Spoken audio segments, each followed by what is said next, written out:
This broadcast is inappropriate for all ages, right here on Jam on Toast. It's the Watch Spot. I am Kamurai. As you can see, we've updated the background a little bit. I keep forgetting I've got to shift my stance on this so that I'm nice and centered. Restream is being a little bitch, so I'm not sure what's going on with the chat. But I will get that up as I'm talking to you, because I am here today to talk to you about things and stuff. If you've not seen me before, salutations, I am Kamurai, and I am combat ready. That works better on the video game stuff. I've got to figure out a way to do that, because desperately, I don't know if you've seen Ruby or not. If you haven't, go over to roosterteeth.com or youtube.com/roosterteeth and look it up. I'm pretty sure you can watch episode by episode for free, and I want to say the first couple seasons are on Netflix. I should just have that running one day on Rabbit, just so people can jump in and watch it. It's an excellent show, and my favorite character by far is Penny. I'm going to adjust this down just a tiny bit. And that's her thing, is that the way she says hello, because she's a robot, is salutations.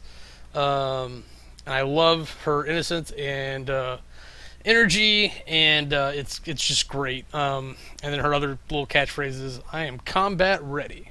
So if I can figure out the vernacular equivalent of that, talkative ready, talk ready, blah blah blah blah blah ready.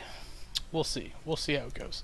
So I've not figured out how to do this yet. Last time I was doing this, I talked for just however long I felt like talking. I'm trying to make sure I keep this show under an hour, and to help keep me on track, we are going to rabbit.it/Rabbit.it/Kamurai to watch Always Watching tonight for Scary Movie Squad right after this. So I'm trying to keep things on track, and it is desperately not working.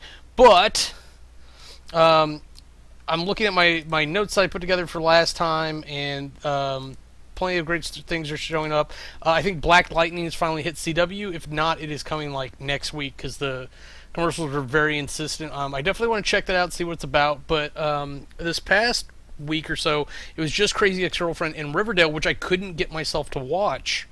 It's just too serious a thing. So, like, I was really surprised, because I've never been disappointed in an episode. I've never not enjoyed an episode, but I find myself so reluctant to start watching it. Even though, like, biologically my brain goes, pretty girls, what's pretty girls?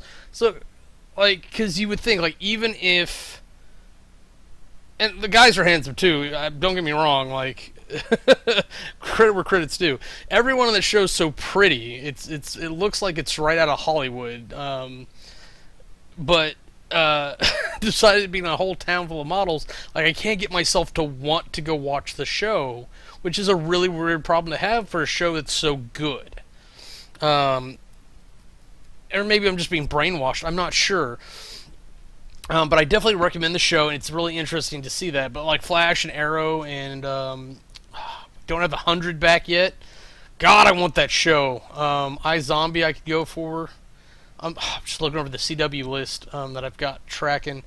And I'd love to see that. I think Life Sentence was something. Yeah, Life Sentence was another one coming up that I wanted to see. I think it's supposed to be, what do they call it? Like an ill dramedy or something. There's that young adult novel craze. I blame John Green, honestly, with Fault in Their Stars, where it's like teenagers dying of cancer and stuff like that. So it's supposed to be a TV show equivalent of that. Discovery's back. I want to talk about Discovery on CBS, mind you. Real quick, I've realized that as unenthusiastic as I am about Big Bang Theory now, I am liking young Sheldon more and more. I really like his mom as a character. They really casted her just right. Like, she's not over insistent. She's she's attractive enough to be believable in the scenario. That they throw her in for weird things, but she's a strong enough character that she doesn't need anybody else, except for when she needs someone else to do something, because she's handling everything else. And then we've got three good supporting characters there, and then of course Grandma's kind of more of an antagonist. It's funny that Sheldon, adult Sheldon, raved about Grandma so much, but that kid who's playing young Sheldon, he's going to be as big as Parks. Give it 2 years. That kid not only is a phenomenal actor for what he's doing, but I think we'll see probably in his next role, because this won't last forever.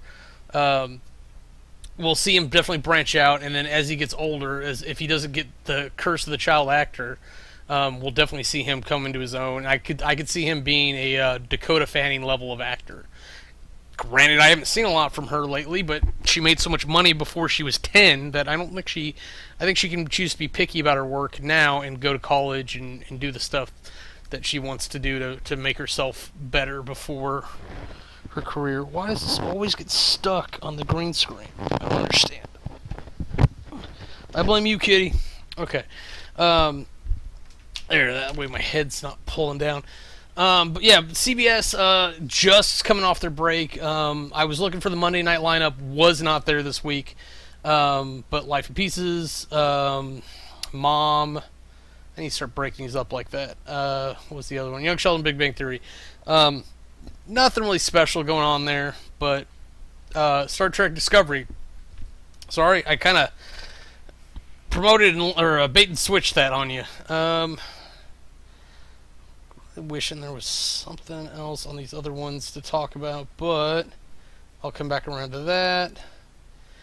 So Star Trek Discovery. Star Trek Discovery is actually, so far, up to this past episode, has been a really, really good show. As someone who's not a fan of the original Star Trek, I don't know if I'm a big The Next Generation fan. I'm being honest, because like Kirk and Picard, I picked Data. Like, it's really like people who were into the original series, like, oh, how do you feel about Kirk, or is it Kirk or Spock? And like, so people would go Spock's side. Like, if you talk to Picard or Riker, I go Data. I'm sure I've met a couple of people that like go Worf. They're like, yeah, Worf's a badass, but he's got a heart of gold. Deep Space Nine I had to get into. For whatever reason, my mom really liked Deep Space Nine and Babylon 5. She liked these fantastical settings that, like, of people who weren't going places. They were in the place that other people who were on adventures came to and visited. So it's terribly interesting to see that. I'm starting to think, like, maybe I'm on the wrong YouTube channel. Nope, I should have gone to the other way. But the what was I gonna say? Am I really not on? If I have to upload this later, I'm gonna be pissed. I'm not live. What channel am I on? Man.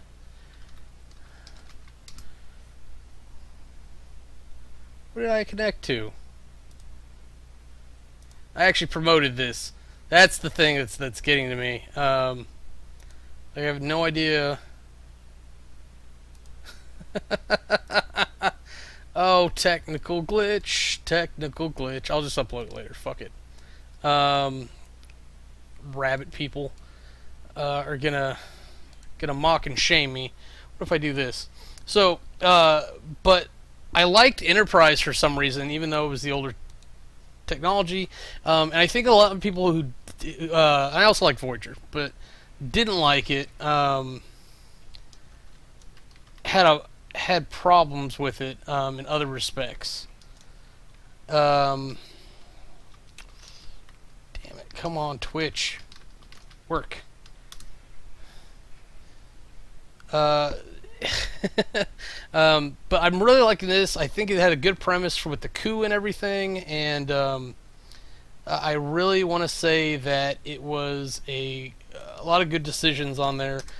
But for whatever reason, it feels like they weren't getting the traction that they wanted. So it would seem... I don't want to go in the room, I just want to share. You bastard thing. I don't want to hear myself. This is me fighting with technology, folks. I have no idea if it's working. Stop sharing. So if I close out, nope. Now I'm confused. Weeblack's staring at me. It's not a good time for this kitty. Come over here so I can pet you and stuff. Confused. No. No. Weeblack's staring at me. It's not a good time for this kitty. You can hear me talking to me. You know what? I'll just leave Rabbit up. Freak it.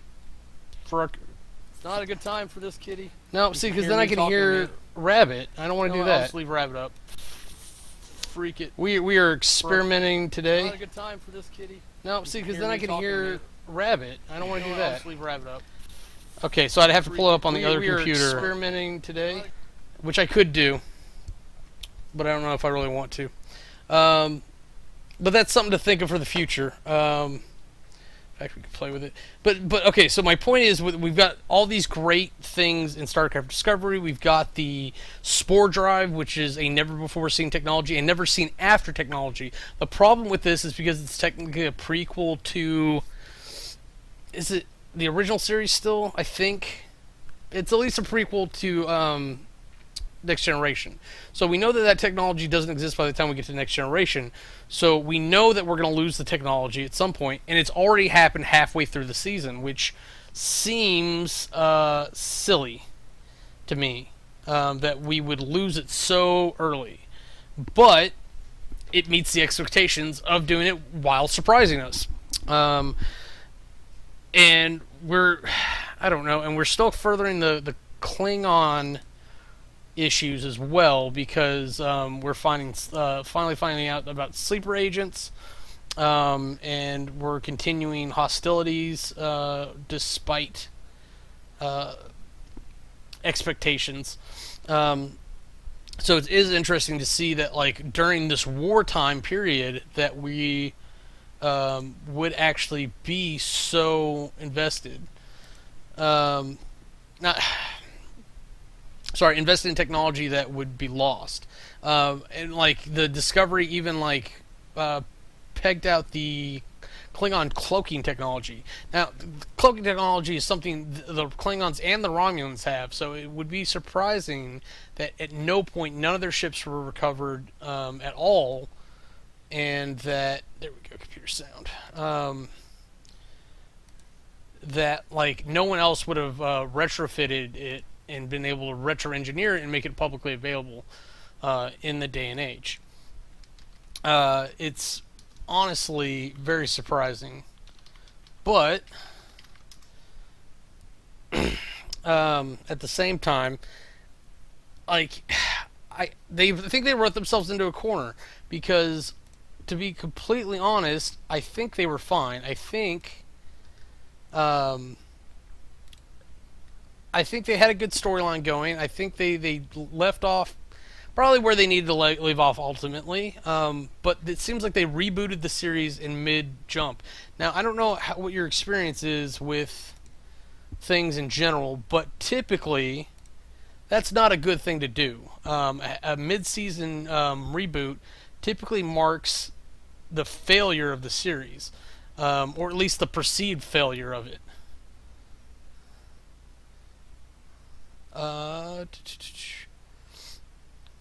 You know what?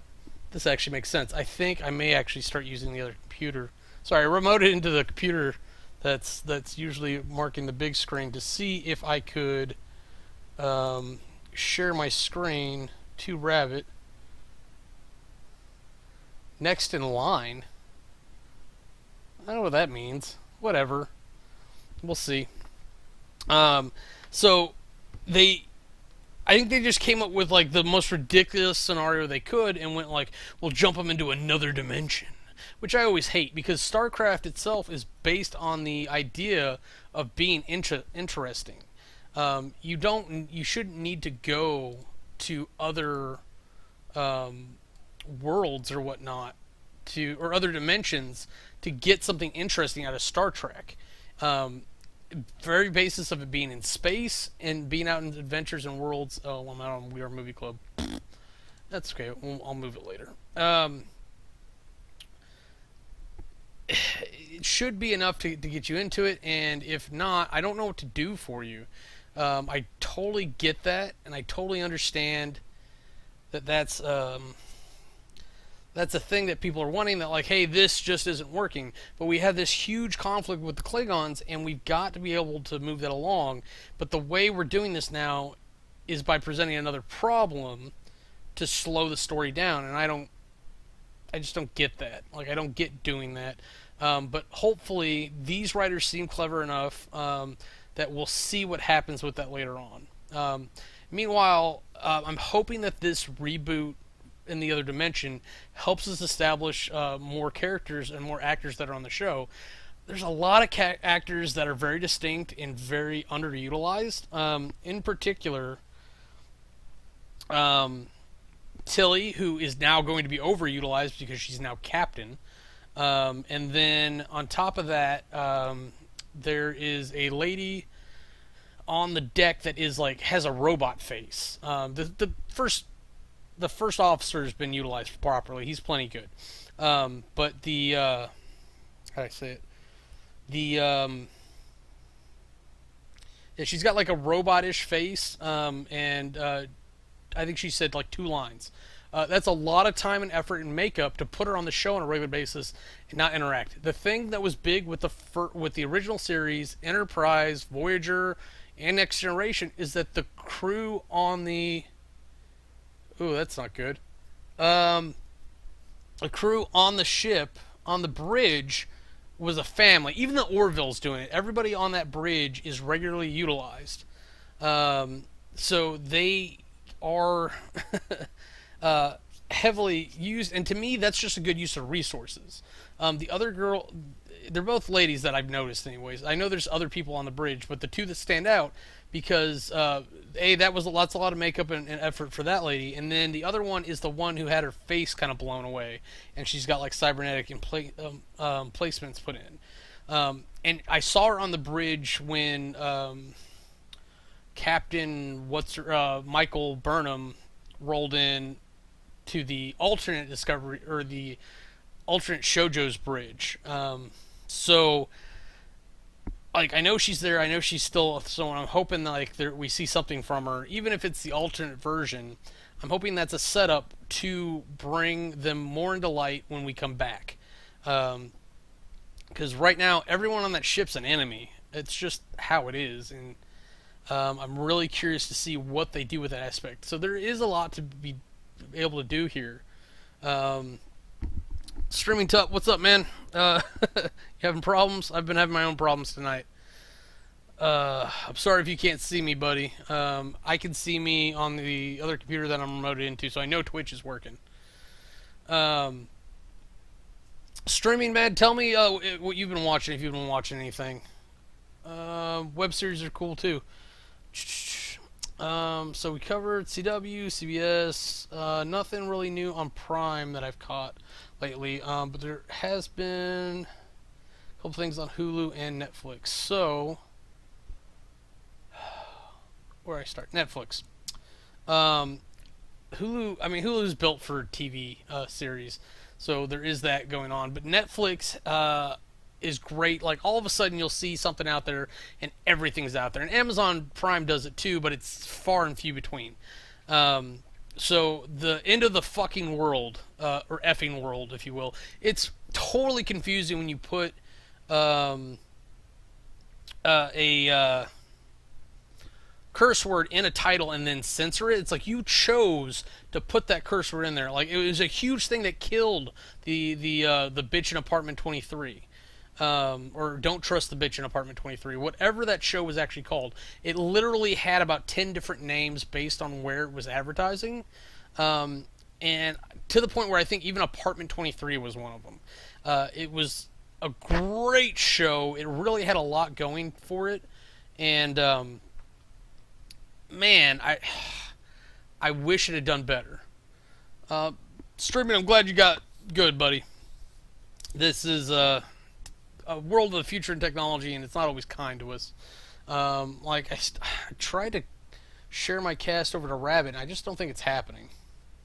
I will have to look at doing this in the future and see if it actually affects my stream or anything. Um, but I'm just not gonna worry about it from here out. So Into the Fucking World, it is a sweet, dark, funny comedy about coming to age. There's the premise, not spoiling anything. I'm telling you, this is on the description for what would be the cover box. There's a kid who thinks he's a psychopath, and then there's the wild child girl, and he decides because she ends up liking him or whatever that he's gonna date her in hopes of getting her alone so he can try to murder her and see if that makes him feel anything. So he's got huge dissociation and detachment problems, but she ends up dragging him like across the country. This is set in England. Um, on this great little adventure, and they're resourceful, they're smart, they go through wild, wacky shit, and it's entertaining as hell.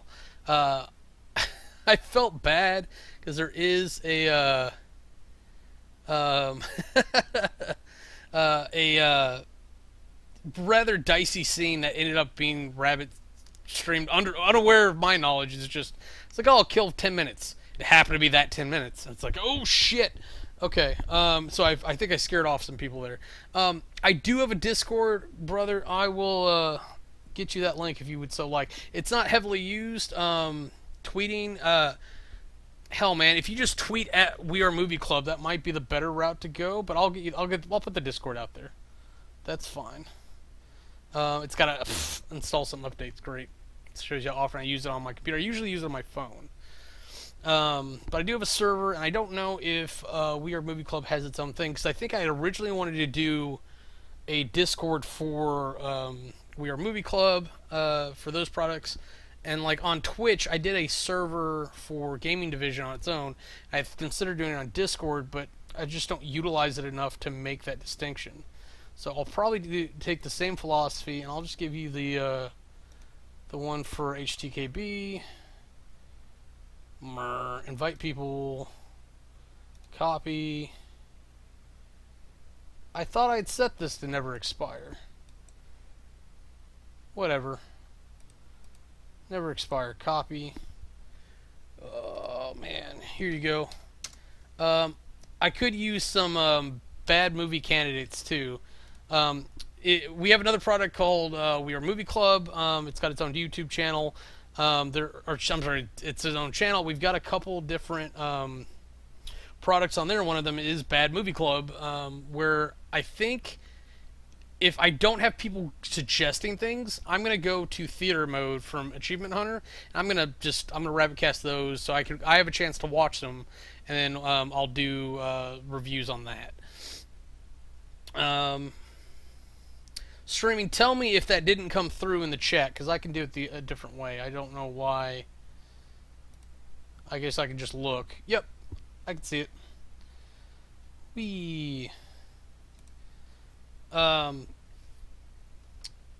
But I did go through Restream, so it actually went out to Smashcast and everything else.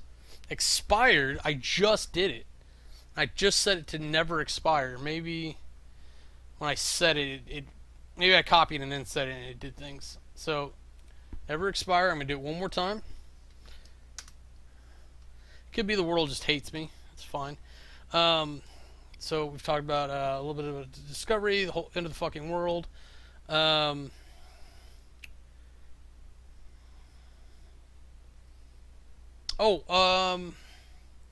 Gravity Falls and... Okay, so yeah, talk about the Tumbly just a little bit. So I currently have like 4 reviews for series that I definitely want to go through. End of the Fucking World, I've actually written up that one for the Tumbly. I just haven't posted it yet. But 3 of the other ones are cartoons, believe it or not. Hulu actually has a great selection of backorder TV. So they're all 3 or 2 seasons long, it seems. But Gravity Falls, it's such an amazing show. It's such a good show. I wanted to make sure I did write a review for that.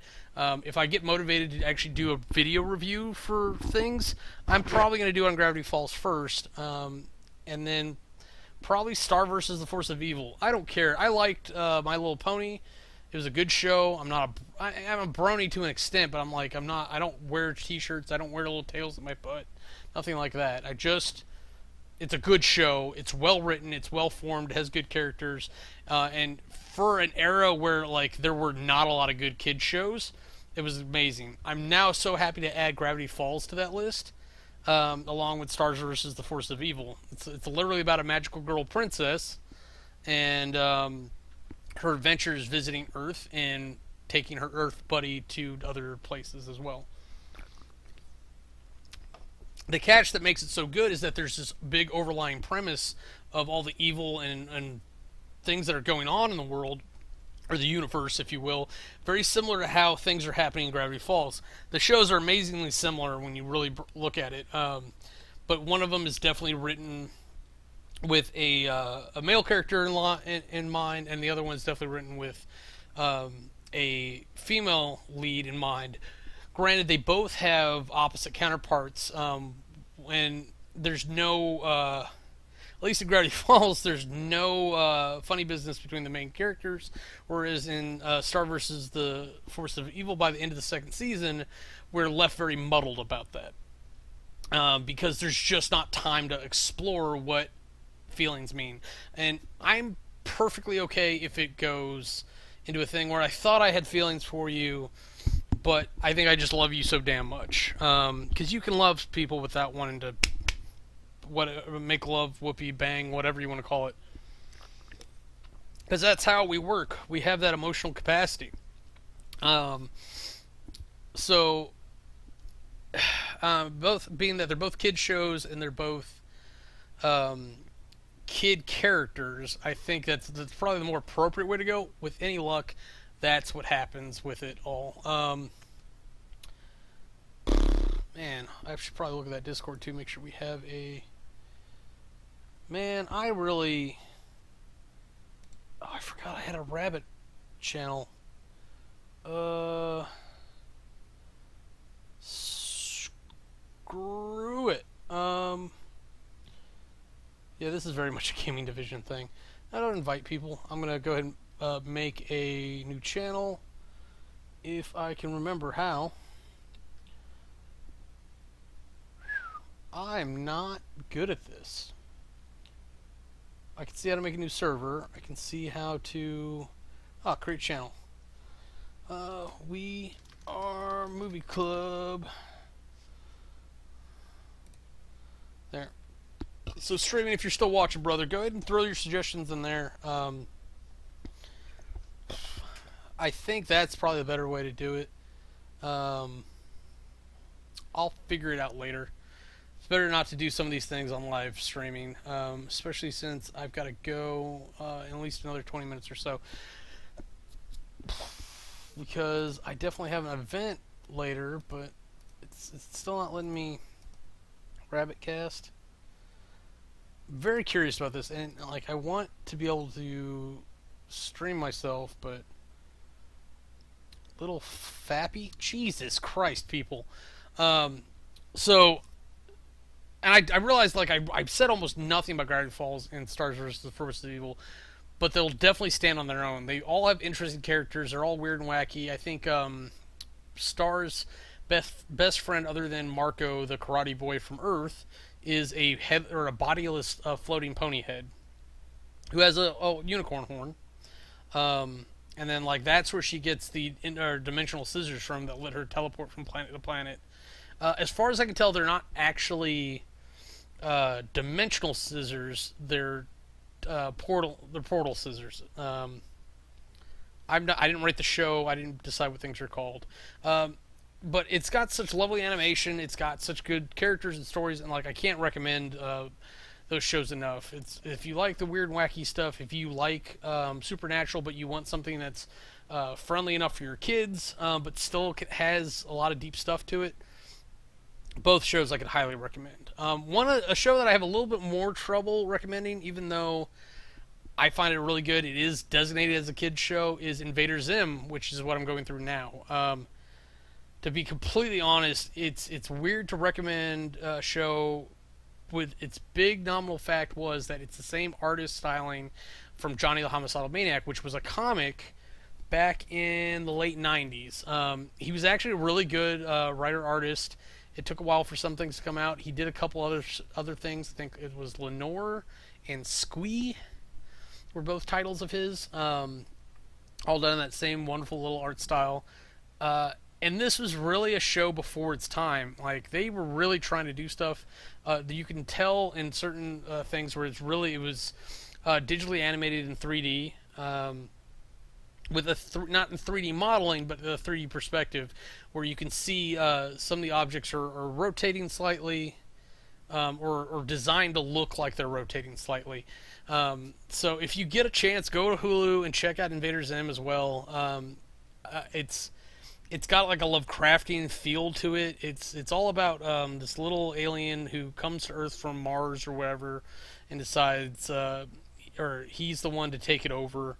He's sent on a mission to die. Like his superiors expected the Earth to kill him, but he's actually doing his job well enough that he's blending in and gathering intelligence, and he's trying to like do small level combatants against a boy in his class who's actually outed him on several occasions, but we're too stupid as Earthlings to or Terrans to know to listen to him. So it's this really fun idea. I love the trope of like there being one one wise man who knows what's going on, but no one listens to him because he's wearing a tinfoil hat, metaphorically or not. So I don't think.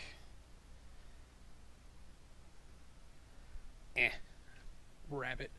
How long have we gone? About a half hour. Trying to think if there's anything else upcoming or whatnot. I'd love to look at my list and be like, hey, I've got this going on. But the biggest things on my watch list, and I'm realizing I'm not utilizing them properly, is I throw stuff on there that like, oh, that's a movie for me, but I'm not going to watch it right now. And then I constantly go back to my watch list, and instead of watching things off my watch list, I go looking for more things to throw on my watch list. It's honestly kind of irritating, if I'm being completely honest. Who's this blue guy? That must be streaming. Um, so it's I don't know. It's really hard for me to figure out what to do about that. It's a silly problem to have, but maybe the solution is to just remove everything from my watch list. And then I'm trying to keep things that like I'm going to watch for Rabbit or for a review or something. Like I'm trying to keep manage that there, and I think I'm finally hitting a balance of things. Right now, the biggest time sink, other than the movie themselves, is creating sets in Minecraft for bad summaries, and recording a bad summary itself. Like I've said past, it's only like 5 minutes or so. But I've actually considered if I can get some sets built to just generically use, because I've been considering trying to like figure out how to green screen in Minecraft so that I can frame it up, green screen with some blocks in order to put a poster there in the video, and then just do it like normal. So I'm going to look into that, and then if I can get that going, I think that might be where like I do some extra bad summaries on occasion, because that's I don't know, it's not where bad summaries started, but like I started doing them for like RPGs and stuff on Jam on Toast. So I've got to look at it and figure out how I want to go about that, because I'm perfectly fine with bad summaries staying a Weird Movie Club product. There's just lots of fun stuff going on. It's great. It's good. Num num num num. Man, you kitties like just look. Oh, you're all cross-eyed. Okay. They just look like they're enjoying how hot and miserable it is in here right now, because it's been so cold the past little bit. Yeah, you're absolutely right. Streaming like green clay or wool. I think wool's the way to go for the green screen, because in my sets I don't know if there's green clay. I could pull it up right now and we could look. I don't know. I'm trying to eat up a little bit of time, because I don't know. As much as I love Gravity Falls and Stars versus Force of Evil, I don't want to spoil it too much and I haven't gotten that far into Invader Zim to really go on about it. I did watch Goon, The Last Enforcer recently. It was really kind of fun to see Shaw William Scott and Eliza Cuthbert. I never pictured her big, but she put on some weight for a role. And then her, of course, the pregnant lady is pregnant. I know her, but I don't know her name. So I got to see that. It was really interesting to see him in such a I want to be a father type role, because his character even is not like the brightest guy. It's Stifler on steroids, and probably half as smart, believe it or not. Because Stifler was a pretty smart guy. He just didn't give a shit about anything. Let's see. What else? What else? What else stood out? Oh God. Maximum Ride. Oh, what a piece of shit. And it's a modern piece of shit too. So I kind of want. You know what? I need to start doing that. I'm gonna make some proper channels on Discord. I'm gonna start using that to mark candidates, so that it's a public, and b somewhere active that like we can talk about it, and I can go to reference to remember it without it being a file on my computer that's lost somewhere. Because I definitely need to keep some candidates on for bad movies and scary movies, and to keep those two apart is becoming difficult. And the movies that I want to watch for Scary Movie Squad definitely aren't out yet. There's Happy Death Day, which is available for rental, but I'm not doing that. I'm going to wait till it hits Prime. And then there's a Slender Man movie, which we're right after this. We're going to watch the Always Watching, which looks like a poor man's version of it.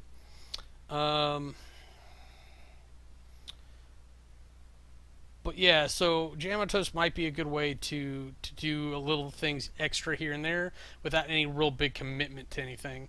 Like I watched Lemon, and I wrote up a review and I stuck it on the Tumblr, but I don't think I want to do a video for it. I've got to get another video out of the way tomorrow for an unboxing. Well, actually, I have to wait on that now that I remember. Huh. Okay. So maybe that's the way to go. I'll do some reviews. Maybe I'll do a sit down and actually do some spoiler talk on Gravity Falls and Star vs. Force of Evil. But I've got to research it and get some better words up. It's hard to just do it, and I don't want to spoil it right off the bat. But I'm gonna have to just suck that up, because they're great shows, and it's great to see the adventure that these go on. I feel like these shows about how I've heard people feel about Adventure Time. I've never gotten on board with Adventure Time, so I'm really kind of disappointed with everything. I'm just gonna stop doing that. Okay, it's still whatever. 5 more minutes. Let's talk 5 more minutes, and then I'm okay getting off here. Oh, you know what? I'm not even looking. Oh yeah, I haven't even been on that long because I was late. Um, the Black Cauldron I watched recently. It's an old Disney movie classic. I think I mentioned this last week. Um, it's very interesting to see how they did and why they didn't kind of promote that movie. It just wasn't that good. Ella Enchanted. I I don't know. It's not that Anne Hathaway's not attractive, but like I was just really like, wow, she really looks good here. And maybe it's just that time period they have her dressed up in. So I was really happy to see her and see her looking well. And phenomenal actress. I'm not going to say that she's not. And see her in this weird setting, this weird story, with like this really horrible premise for her character. Not horrible in the sense that it was written badly, but horrible for that I have empathy for the character, that like, oh, the gift of obedience. Like, who does that? Especially that bitch fairy who like doesn't want to be obedient to anybody. And then of course the great quest of it all. And then it wasn't even like True Love's Kiss will set you free, but it was like, if you really have the will to to it, then you won't be obedient, which kind of is counterintuitive. It's like, well, if you had the will in the first place, then it wouldn't be a problem. I don't know. It's funny to see movies that don't quite get you there. I'm trying to think. Ghost House was interesting. I thought about bringing that up for Scary Movie Squad.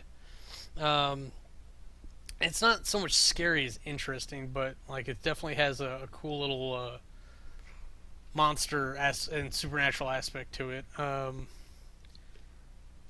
The Vault was another one, and I don't like Franco was the big actor in that one, and I don't. But and it's a movie worth talking about, but I don't want to spoil right off the bat either. Um, but it kind of it deals with ghosts and whatnot, haunting this bank vault. Um, and it's like a family of people. Was it Wichita or whatever from Orange is the New Black is in there, and then the lead lady, she's got like a deform. It's not. I don't like calling it a deformity, but it's a mutation where like the eyes are set kind of wide apart, um, which is weird because I don't think there's one. There's a name for when they're set too small, too close together, but it's a noted thing.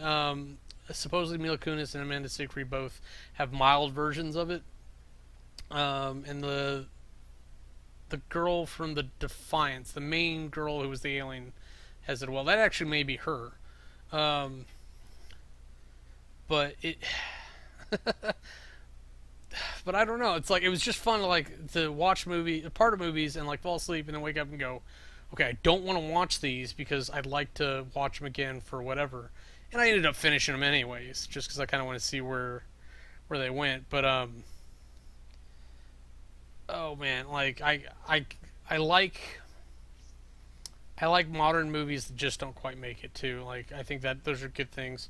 So I think when I get the Discord up, I'll mark different ones as candidates. I'm going to call it here. I just like even with just shit running all week, I don't remember enough to talk about. I think it's because a lot of stuff's on hiatus, like Modern Family in the middle. Was there American Housewife, fresh off the boat. Some of these are just throwaways. Some of these are just really good, and it's like it's hard to talk about because like no, it was another good episode. They did everything well. When shows are so consistent, it's hard to talk about them. Um, yeah, I'll make notes. Anything big, we'll do next week, and I'll try to look at making a product or two for this channel, and I've just really got to consider it because I wanted to get written reviews done for the Tumblr, whatever, this week, and then I just kept bogging myself down in other things. But those things I shouldn't have to touch anymore. So we'll see. Yeah, I'm gonna go ahead and call it here. So if you were watching this live, you can go over and meet us at or not, Rabbit slash Kamurai, and we'll watch a movie together eventually. There's got to be a way on Rabbit to check the events for a particular user, um, and yeah. So until you see me next time, I'm Kamurai. Have a nice day. If you want to see anything else we're up to, go to click the annotations. They'll take you to our other channels. Thanks for watching.